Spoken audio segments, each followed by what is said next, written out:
Hello,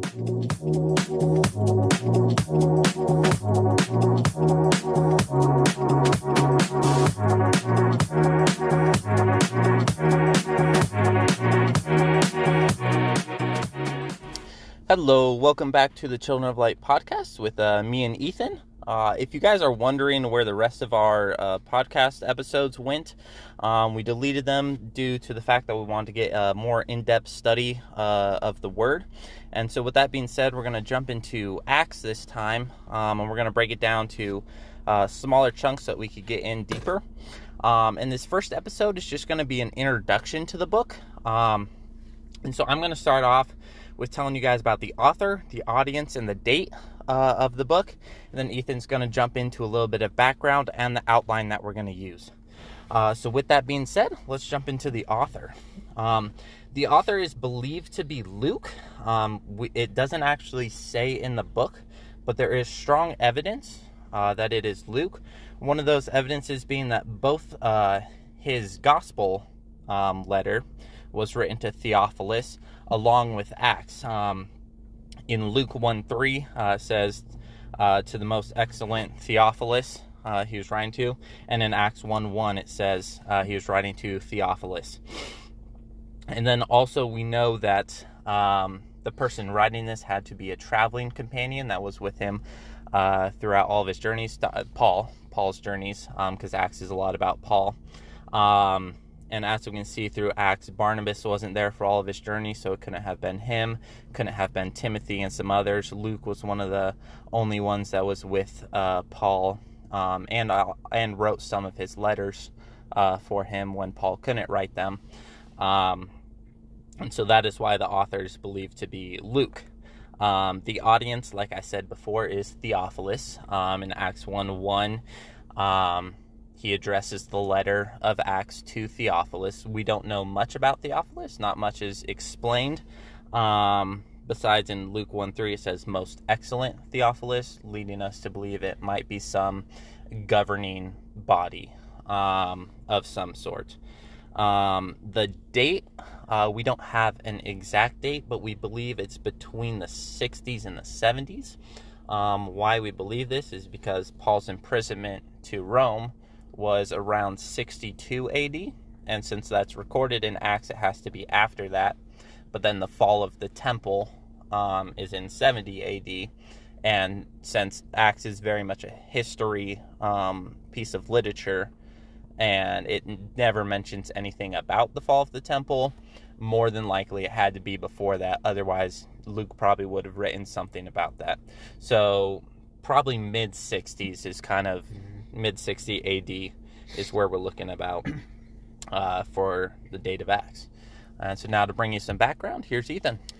So we have the purpose and the message of Acts here. In some Bible translations, like the NASB, which we are going to be using in this podcast, and also the LSB Bible, the title is actually The Acts of the Apostles. It's not just Acts. Some Bible translations only have it as Acts. But the correct title is actually The Acts of the Apostles, because what we see in the literary structure of this book is that they outline all of the actions of Paul, of Peter, of Philip, of James. They actually talk about certain things in Acts 7. We see Stephen, he's a disciple. It was an action that he did. He defended the Old Testament to the Pharisees. So what this book does is it tells us of the actions of the apostles. This tells us the whole story and the birth and the expansion of the church. The expansion includes multiple things such as church planting, apologetics, or defense of the faith, persecution and perseverance of the church and the apostles, and the expansion of the gospel, of course. We see that, of course, in Paul being imprisoned. We see it in James, his martyrdom, which is in Acts. I forgot which chapter that's in, but we'll get to that eventually.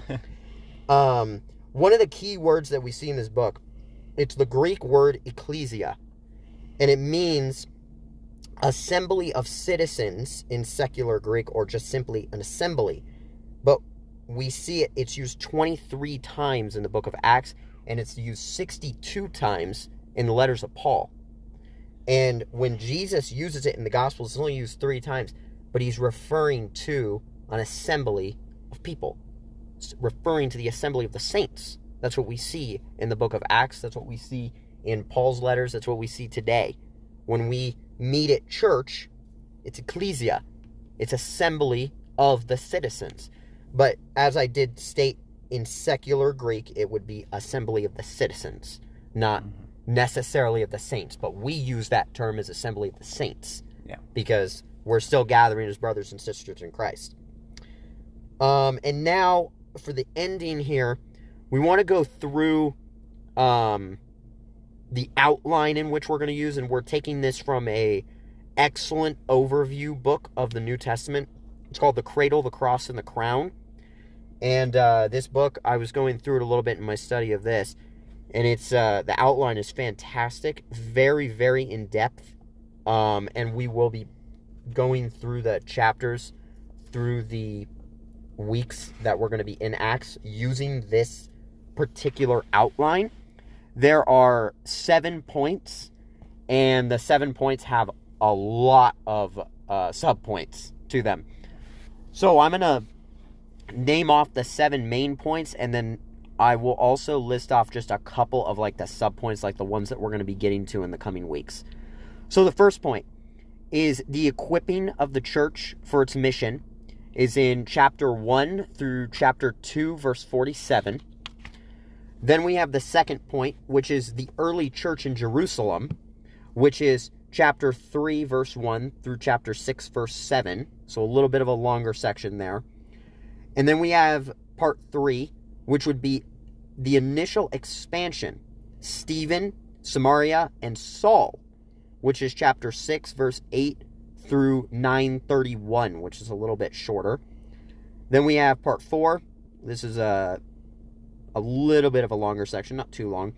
Continued expansion, the first Gentile convert, 9:32 to 12:24. And then we have 5. We have the Gentile mission, part 1 in Asia Minor. First journey, Jerusalem Council, 1225 through 16:5. We have part 6, the Gentile mission, part 2, which is in Greece. Second and third journeys, 16:6 through 19:20. And then we have the 7th part, which is the Gentile mission, part 3, Italy, journey to Rome, 1921 through chapter 28, verse 3. And now, to each of those main points, those overall sections, we have a lot of sub-points to them. We're not going to go over every single sub-point because there are a lot, and we will break them down over the coming weeks.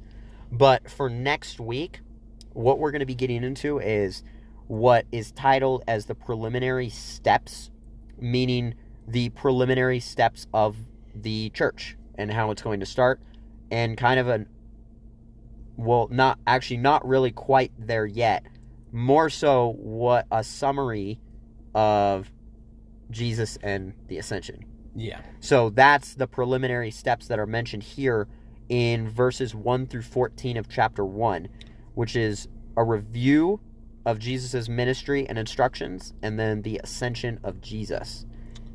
And so that's going to be our episode for next week. We're going to try and get out episodes every Thursday. Yeah. If possible, Lord willing.